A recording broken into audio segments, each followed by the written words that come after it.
All right, let's do it. Welcome back to the Context Coaching Podcast. We are joined today by James Purchin, player development coach and director with PGC basketball. Coach, thanks for taking the time to jump on today. Been looking forward to this all summer. Justin, really appreciate you having me. Looking forward to talking hoops and life and anything that can add value to.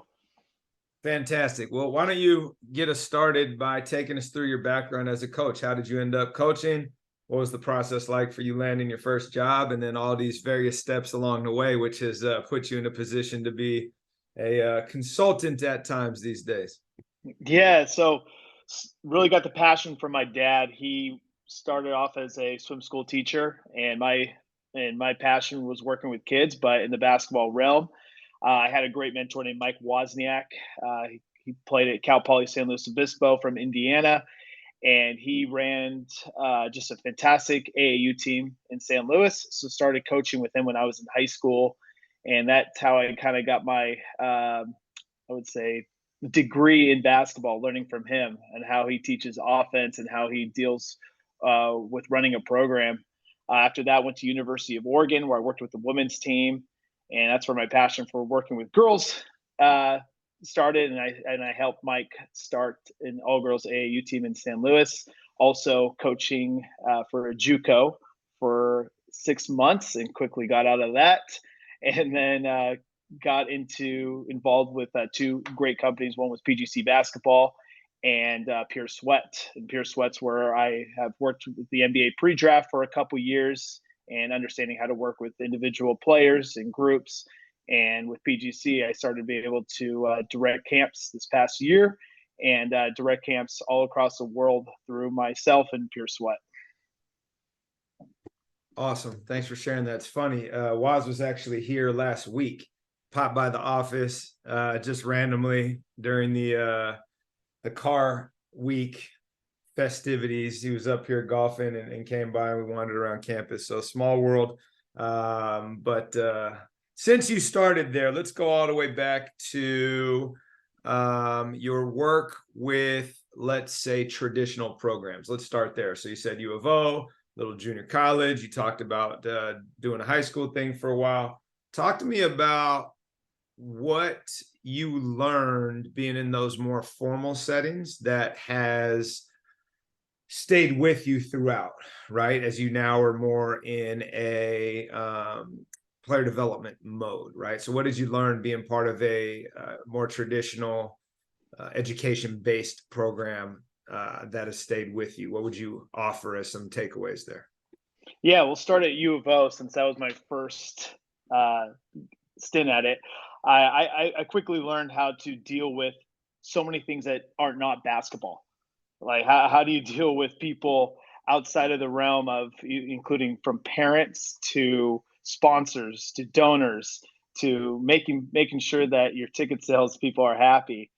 Then really off the court, how to make sure everything is right for the players and coaches before they step onto the floor for a practice or a game. And that's where I learned as a manager from the back end. And Oregon was just such a pristine program that's like, okay, this is world class. This is how they do things. And then going from that to my first job as an assistant at a junior college, where there's not much funding. You're dealing with players who typically are there for one of three reasons. One, they're not good enough to go play at the next level. Number two, attitude, off the court issues are 3 grades, and it's usually not number one. It's usually the other two.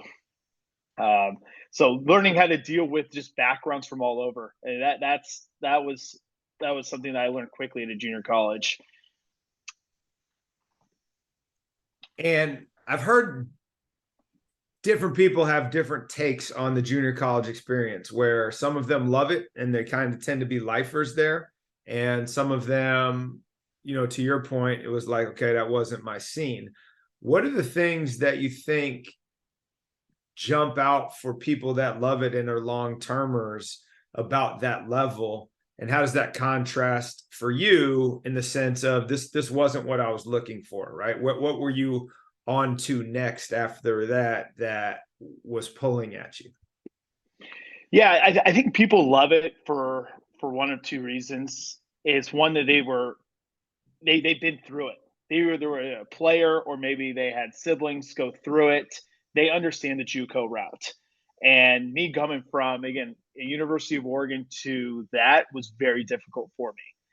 And number two, a big reason why I think people love it is like you can absolutely change more lives at a JUCO than I think other any other level, just because of the backgrounds that you're dealing with, and you can either put them in place to for the first time ever going to college in their family, and helping them succeed into a sport or just a life experience that they may have never other had if it wasn't for basketball. Um, and for me, I was seriously getting into the individual skill. I mean, Drew Hanlon was a big mentor of mine, and I loved what he was doing. And I thought that was kind of my ticket to either work with the NBA or just higher level players. Yeah. And so from there, meeting with Drew Hanlon, and you mentioned you're part of Pure Sweat. Can you talk a little bit about that organization, what role you play, the ways in which you've seen the game change, the ways in which your approach and methodology has changed over the years based on working both with that organization first, and then we'll pivot into PGC. Yeah, I mean, I think players are more now skilled than ever, and I think Drew has had a huge impact on that because he really hit the social media aspect super hard right when it was blowing up with individual players. I mean, when he had his first pre-draft stuff going on at UC Santa Barbara, I mean, those videos just went viral, and that kind of made the training business skyrocket. Like anyone who puts their minds and work to it can absolutely do it. And so Drew was hiring some skill coaches, and I hopped on with him in 2017. I was just lucky enough, right place at the right time, where he was able to see me and hire. And so from there, I've just been trying to learn his curriculum and how he handles dealing with the highest level of players, but how do I trickle it down to players that I work with who are in college, high school, or maybe even just starting out basketball. But everything that I've learned from him as far as individual skill base, it's like work on stuff that happens most in games. And I think that's the most important thing that players at any level should be able to do. I'm excited that you said that, and here's why.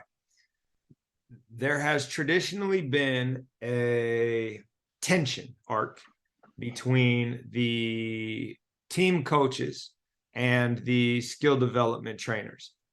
And I'm curious what your take is both on that relationship and the ways in which both the trainer and the team coach can best keep the athlete at the center of the equation rather than the ego fight that often happens. And the reason I'm happy you asked that question is work on the things that happen most in games.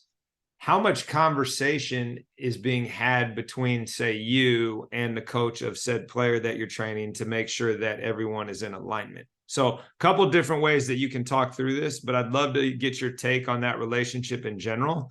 And then as a follow-up, how important it is to be in partnership with the person that they're actually playing for. Man, Justin, that's such a great question. I learned very early that I'm not the one determining their playing time. Your high school coaches or your college coaches. So in order for us to work together, those conversations have to start as early as possible. I learned quickly that I think something that I do differently is before I even work with the player, I want to know who their club coach is. I want to know who their high school coaches or college coaches, because they're not necessarily, for the most part, working on individual skill with them. They're so worried about doing so much other things that I'm able to be in the gym with the player 3-4 times a week. And really important that we're going to have a relationship here, the coaches and myself, because I want them to trust me and I want to trust them. And ultimately we want what's best for the player. And so how can we get aligned with each other? We're not always going to agree on things, but it's really important that we are aligned with one another. And you said I learned this really early. How do I phrase this appropriately? Why do you think that so much tension exists if you were able to figure that out right away, yet there's a ton of people in the space? What advice would you have for those that are in your line of work versus what advice would you have for people that are in mine that are coaching the team but have players who have other people in their lives? Great question. I mean, I think it's the trainer's responsibility because, for one, they're most likely the ones getting paid. They're doing this on the side, where high school coaches, I mean, the kids are going to play with them. They go to the school. And so, I mean, I'm not saying it's wrong that if a high school coach reaches out to a skill coach, but I would say, again, I made the mistake early on of not doing that, and did not have a great relationship with one high school coach. And I said, I'm never going to make that. I'm never going to make that mistake again.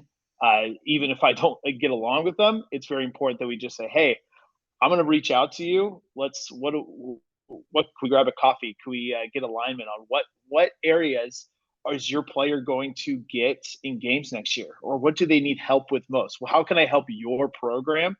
Rather than telling them, "Hey, this is what we're working on, and this is how you need to use your player," because that's not in the best interest for anybody. Yeah, no, I would agree with that. And I think that's sage wisdom. Let me follow up with one more question on this because it's something that I've encountered over time, and I don't necessarily think my response probably lands as well as some others. But, often you will run into, often's a strong word, but occasionally you will run into the athlete or parent who has been talking to their skill development coach and are relaying whatever said that, hey, he says my kid can be the best guard in the county. And, from say their coach's take, it's like, he's not even going to be on the varsity team. So it's like, what my response currently has been, you're paying that person, right? Yeah. Okay. Well, they want you to come back, right? Yeah. So of course they're going to tell you things like that. How do you navigate that balance of being transparent and honest, and also, not setting these athletes up for disappointment and failure based on your messaging, when, like you said, you're always reaching out to the coach, but at the same time, like, they're going to spend more time with you, right? So how do you navigate that to set realistic expectations for each one of these athletes so that they can grow on their own timeline and run their own race and not necessarily get hampered by resentment because the person that does control their playing time has a different perspective? Yeah, that's a great thought. I'd probably do it differently. But I would say for any like trainers who are just starting out, that's one of the toughest things because the biggest advice I can say is tell the truth early to the athlete. Like I say, tell a lot of athletes, like, hate me now, thank me later, because that's where the money's at later on. You don't no. I mean, everyone wants the short term success. Everyone wants to see it happen so fast, but that's just so unrealistic, and that's what a lot of that's what's really hard for a lot of young coaches and trainers to get to, because they want to please. They're going to be people pleasers, and I think it's really important that you have transparency and honesty with players and athletes immediately. And you can have, and what we do is, like, you can set goals. You can set, like, hey, this is where you are, but this is where we be in 3 to 6 months. And that's the conversation you got to have with the coach as well. It's like, hey, this is what I told him, and this is where he is or she is, and this is where they need to be. We hope that they can be in 6 months if they put in the work. Yeah, no doubt. I just think that communication piece that you mentioned is super important, because as soon as there's cross messaging happening, that's where the tension ends up coming from. And you said early on that we want to be in alignment, and I want to walk alongside of whoever's working out my kids to make sure that the messaging is consistent, right? Because if not, then that's where the conflict comes from. Let's pivot now to PGC basketball and the work you do with them, which I would say, based on my experience, is actually more team focused than individual. You're still doing skill development, you're still doing player development, but the overarching message there is, how do you enhance whatever environment you're in, which is not a message that is usually getting translated when you're doing individual skill development, because that's about the player, right? So talk a little bit about that organization, what you've learned there. I'd love to know what has filtered into your training from there as you combine the two curriculums. Yeah, it's great. I mean, PGC, I was very fortunate to, well, first hear about it from my high school coach, and I thought it was only for point guards. I wasn't a point guard. So, but the people who went got extremely better. I was like, oh, this sounds like a great camp. And when I started training players, and even at Oregon, they all, like, a lot of players went to PGC. So I always heard about it. And players always came back and told me, like, James, you need to go to PGC, go in as an observing coach or work. And I was always too busy to do it. And I always had something in the way. And then finally one summer, I just said, I'm going. And luckily, Dustin Aubert and Tyler Costin were the directors. And I thought I knew everything about basketball before, and I go there and I knew absolutely nothing. And how to really, for one, just like, okay, how do you lead a staff? How do you lead observing coaches? How do you lead an entire group? Like, how do you start them right here, and then how do you get them here one day but in 4 days? How do you do that? And PGC does a better job than anyone of that, of getting a group together and getting them where they need to be by the end of the week. So, but as far as like what I learned with PGC, I think for one, it's the communication piece. That's what I've taken away most of. How do you be transparent with, one, yourself, and then two, just the close people around you, your staff, and then the third is just the athletes. And so make sure you just have a strong communication between anyone that your players are going to be around, or maybe even the coaches who you are around most.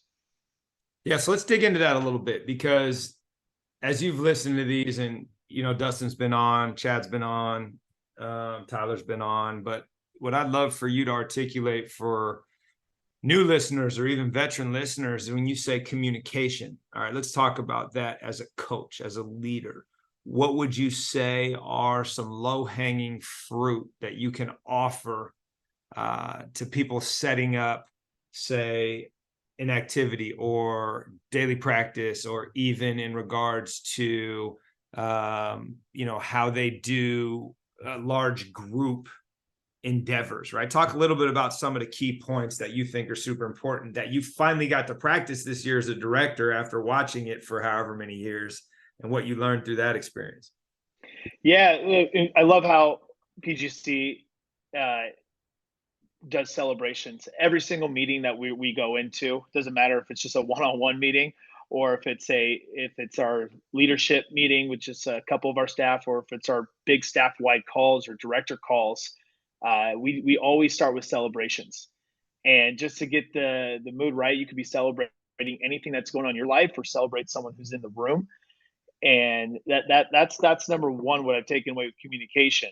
And from there is okay, we have some bullet points that we're going to get to, and topics, and then make sure that we always leave room for questions or anything that needs clarity, because clarity creates consistency.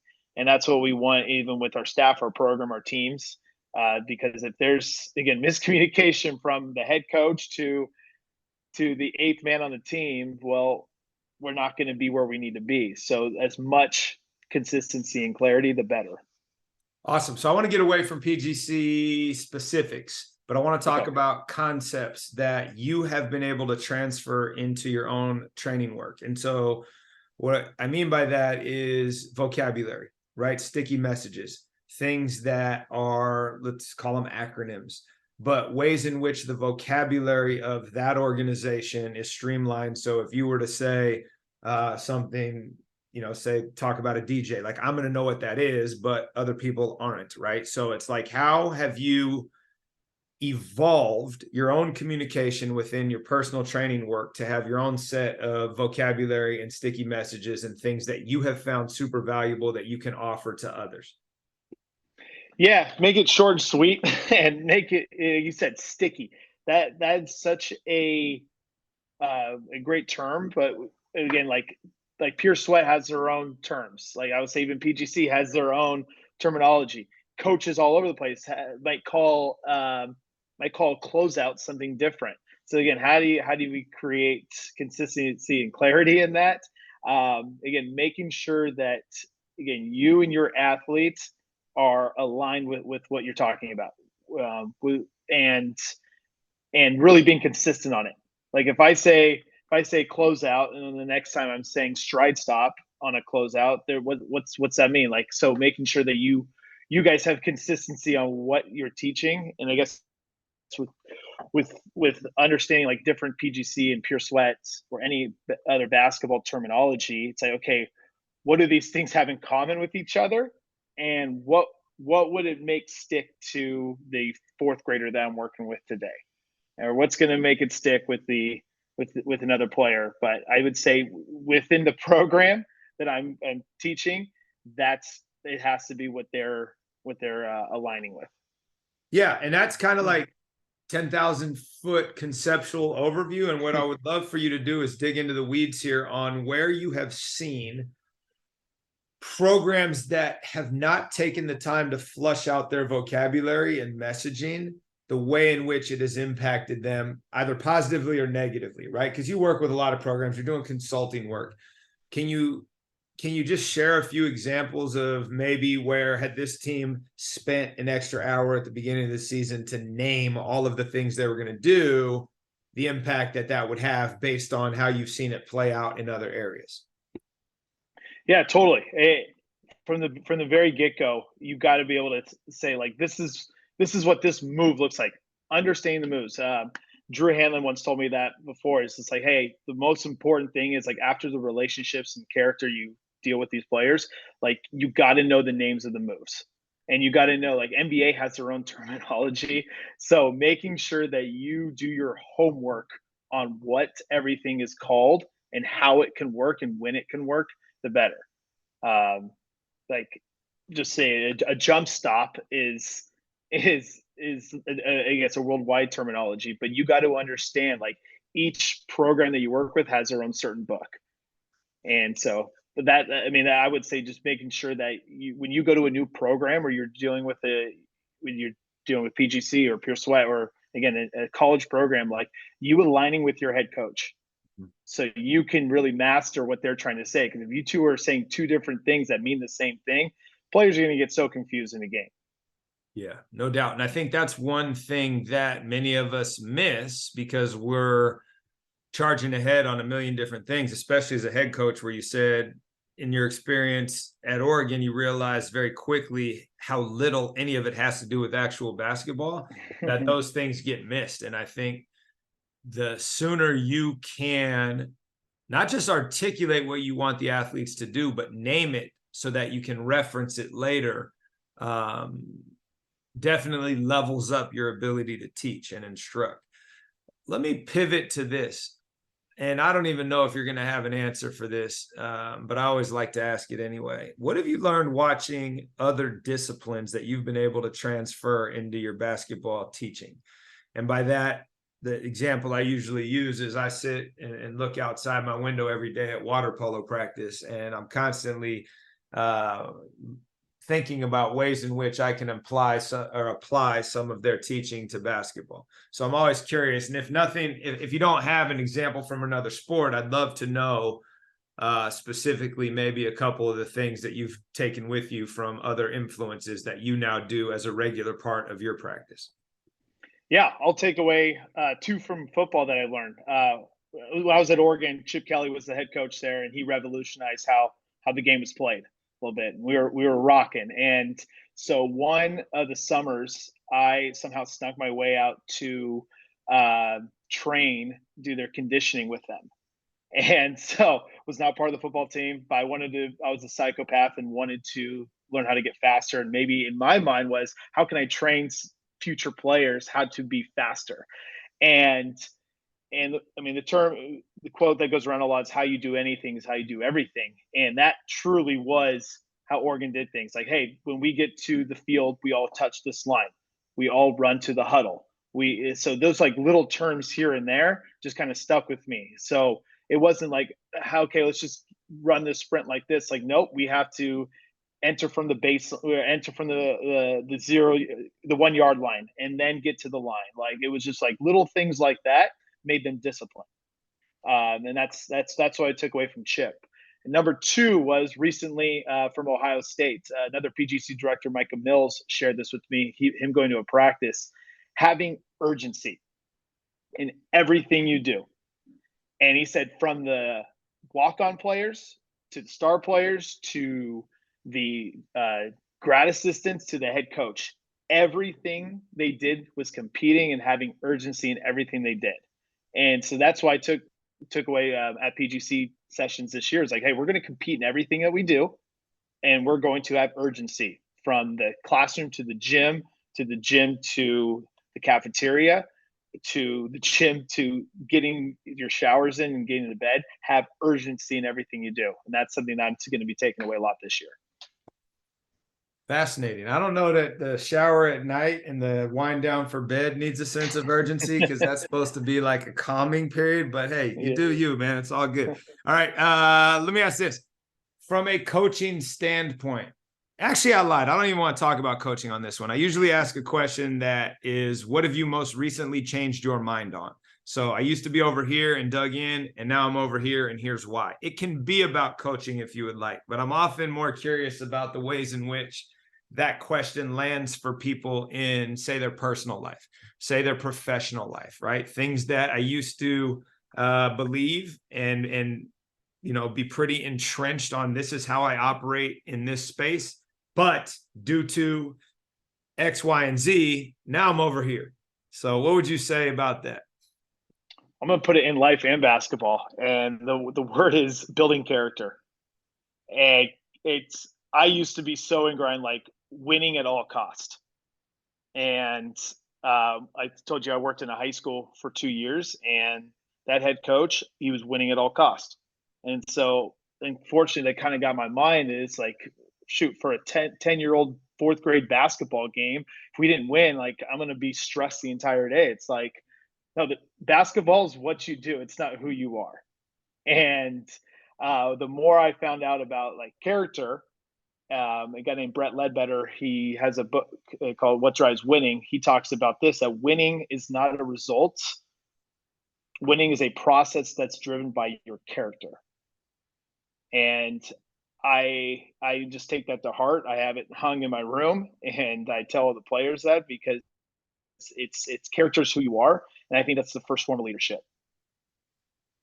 No doubt. And I think your quote that resonates with me there is, basketball is what you do, it's not who you are. And I'm part of a group that meets on Sundays where one of the main topics often rears its head is people transitioning from one stage of their life to another and having struggles with identity. And so I think ultimately digging into that now at your age, and even with the kids you coach and teach, helping them understand that your identity does not have to be tied to what you do, right? It's a part of that. And the more that you can help them develop that resilience, the easier it is when the ball stops bouncing, so to speak. Can you talk a little bit about how you've seen that played out across your own career and those that you work with, and dig a little bit more into how being on the process path enhances your ability to make those shifts? Yeah, that's a great question. I've seen it from athletes all the time. It's the hardest moment for them is their first year out of the sport, and because you said it, they're tied into their identity of a basketball player. So now, for me as a coach, I encourage them, like, find something else that you love. It could be anything, just so when the time comes, you have something else to lean back on. Is it traveling? Is it another sport? Maybe it's getting into coaching or even working with kids. Like, you can still be involved in the game in so much rather than just playing, but always find some other passion, find another hobby. I can't express that more, because I mean, you're just going to get burnt out later on anyway. So really important that find a passion that you just love.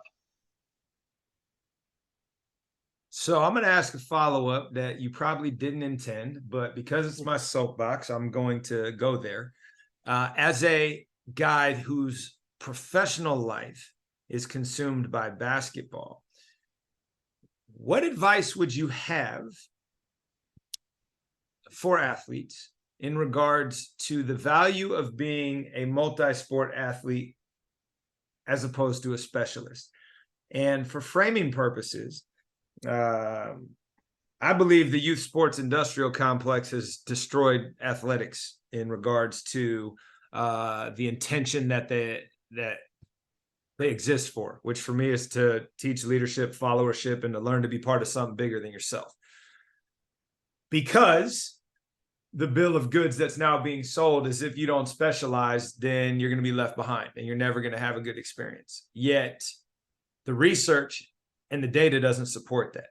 And we have, 15 or 16 athletes a year that go on to play college athletics, and 90% of them are multi-sport and 60% of them are 3-sport kids. So what would you say in regards to find a hobby to make sure that the players you're training and the families that you're training, who often are the ones pushing this thing, to remind them of the importance of seasons? There's a season of work, right? There's a season of rest and replacement. Talk a little bit about your thoughts on that. And they don't have to align with mine. That's okay. No, totally agree. And it starts with a book called Range by David Epstein about how the people who specialize actually don't go as far as you think. I mean, I think there's a time to specialize, and don't get me wrong, but I think when they're growing up, play as many sports as you can for as long as you can. I'll talk about a girl named Liz Brenner. She played at University of Oregon. She was got a scholarship for volleyball. Ended up playing basketball that same year because she was really good. And you know what? In spring, she went on to go play softball, and they were in the College World Series. So in 1 year in college, she was able to play 3 sports, and that's unheard of. And I later found out in high school, she was also a state champion swimmer. She was a 6-time world winner racquetball player, and also through the javelin and track, and ended up doing that the following year at Oregon. So you're talking about someone who played 6 sports growing up, probably played more that I didn't even know about, but she was just very successful at 6. So I think one sport is very transferable to the other. And again, you can gain all the other sides of the game as far as being disciplined and learning how to just be a good person and life skills through each of these sports that you play. So play as many as you can for as long as you can.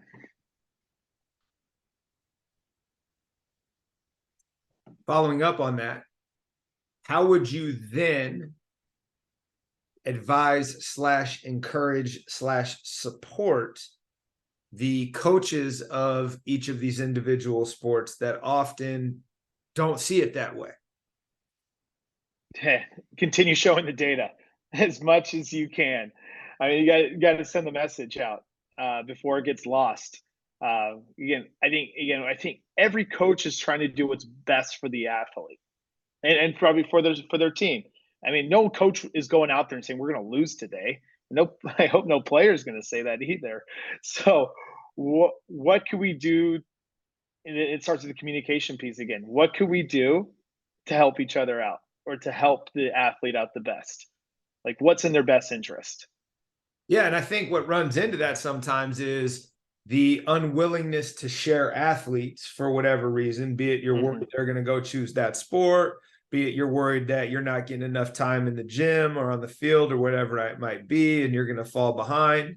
But what I can definitively tell people that listen to this is we have consistently been our best when the majority of my players play 3 seasons of sport, and I see them from November 1 until the season ends. And it's interesting. I think people get caught up in the scheme or the skill, and it's like you said it earlier, we're going to compete in everything we do, and you can't tell me that someone competing in another sport isn't going to make you a better team, because they're learning how to play different roles, they're learning how to compete at different things, and it all translates.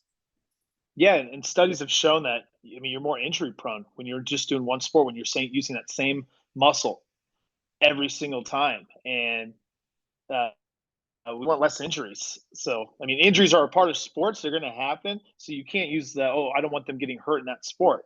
It's actually more probability that they'll get hurt if they continue to play that sport for more times than they would another sport.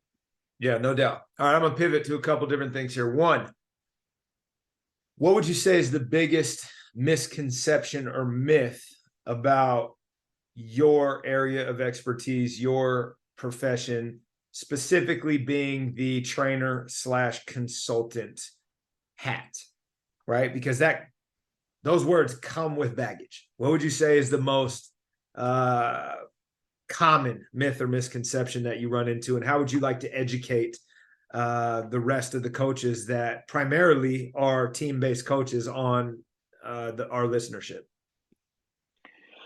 Yeah, I would say the one thing that I see is trainers on social media, and that's all that they know. And when has a trainer ever been to a game before? When has a trainer ever seen them play or come to a practice?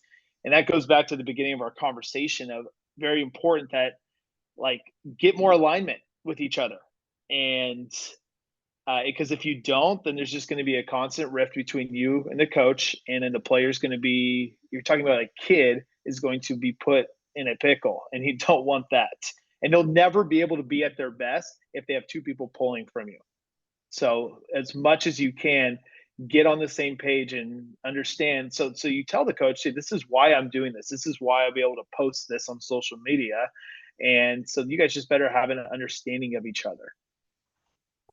Awesome. I appreciate that. The other thing I want to give you an opportunity to talk about is the space that you and Dustin have created for sharing information and wisdom. Can you talk a little bit about the Basketball Academy, the way in which you structure that, what the community is like, and how people can get involved with that? Yeah, Dustin and I have had a blast doing it so far. We're about 6 months in. It's it's a newsletter that we have out weekly every Thursday.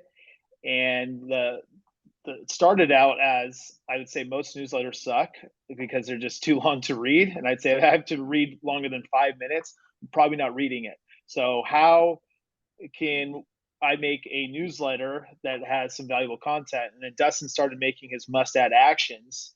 And I thought, hey, I want a like basketball like story piece or skill piece with a must add action, and then like a life skill. If we can just do three things and make it, again, 5 minutes or less to read or watch, I think we can get a lot of subscribers. So we're on our way, but it's just trying to make it short and sweet and valuable. What is an example or a handful of feedback that you have received that wasn't just, I love this, meaning, hey, I would love to see X in this newsletter? What are some of the things that you have found people clamoring for? People love stories of athletes that can relate to them. Mm-hmm. I'll share a quick piece. It was PJ Tucker talking about how he was being filmed when he was on the bench and in pregame warmups. Mm-hmm. And then the team brought him up right before the playoffs and cut him, showing him a video of him not behaving to the standards of their team. And so that's something that all players relate to. It's like, hey, if I'm not going to play today, I'm not going to warm up. I'm not going to be a good teammate today. So imagine yourself being filmed. How are you going to behave? Completely different.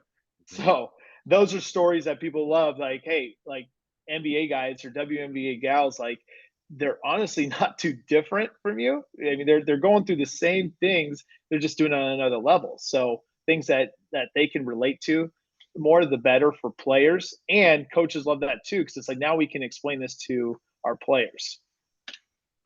Yeah, the irony of that is PJ Tucker has become known as kind of an ultimate glue guy at this point. And that was probably Right. a transformational moment in his career that allowed him to see firsthand that your actions have impact beyond you. And I love that story for both our listeners and also just in regards to the power that it had for him, obviously. All right, let's wrap with this. Where can people find you if they want to be part of your community, and any other resources that you have found valuable that you would like to offer up for people that may or may not have anything to do with you? Yeah, I would say the Basketball Academy. Subscribe to that. That's something we're trying to continue to add value to players and coaches around the world. Then number two would just be my social media handles. It's just at James Purchin. I use Instagram and I use Twitter. Love it. Appreciate you taking the time, Coach, to come on. Glad you're back home for a little bit from the summer of being a road warrior. Hopefully, you can hit the reset button and get back out there to serve this fall. Always. We appreciate you having me, Coach. And yeah, keep doing what you're doing, sending the great messages to your coaches and players, and keep making an impact all around the world as well.